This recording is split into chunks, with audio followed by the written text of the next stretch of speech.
So we're going to introduce a couple of these greens. I'm going to probably mute them out a little Australian sap green.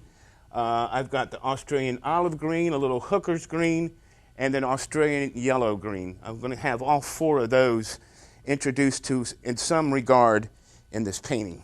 Now, but this is going to be working in a cooler palette right here.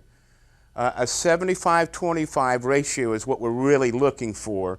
It creates a sense of harmony. But I also want to remember I'm dividing my canvas up into thirds.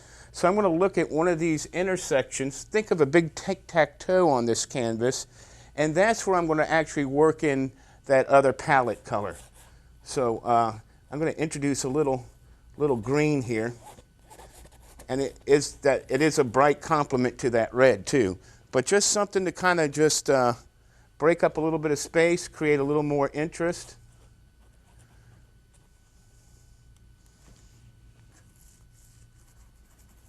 There.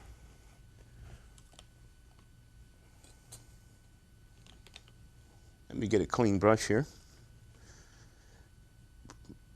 I got a little bit of this titanium on there, but that's all right for when I'm working around to the front here. So coming around here to the front, I'm going to start working in that 25% of color we talked about earlier, the 25-75. Warms the cool palette as well as, now if I introduce too much, I can always go back over it too. So I'm doing a little warm to cool, using these greens as my cool, and then the earth tones and the reds as the warm. And then I've also got to consider lights to darks, and I want to do that apply that same policy of 75 to 25. It doesn't matter. It could be 75 lights and 25 darks, or you can be 75 darks and 25 lights.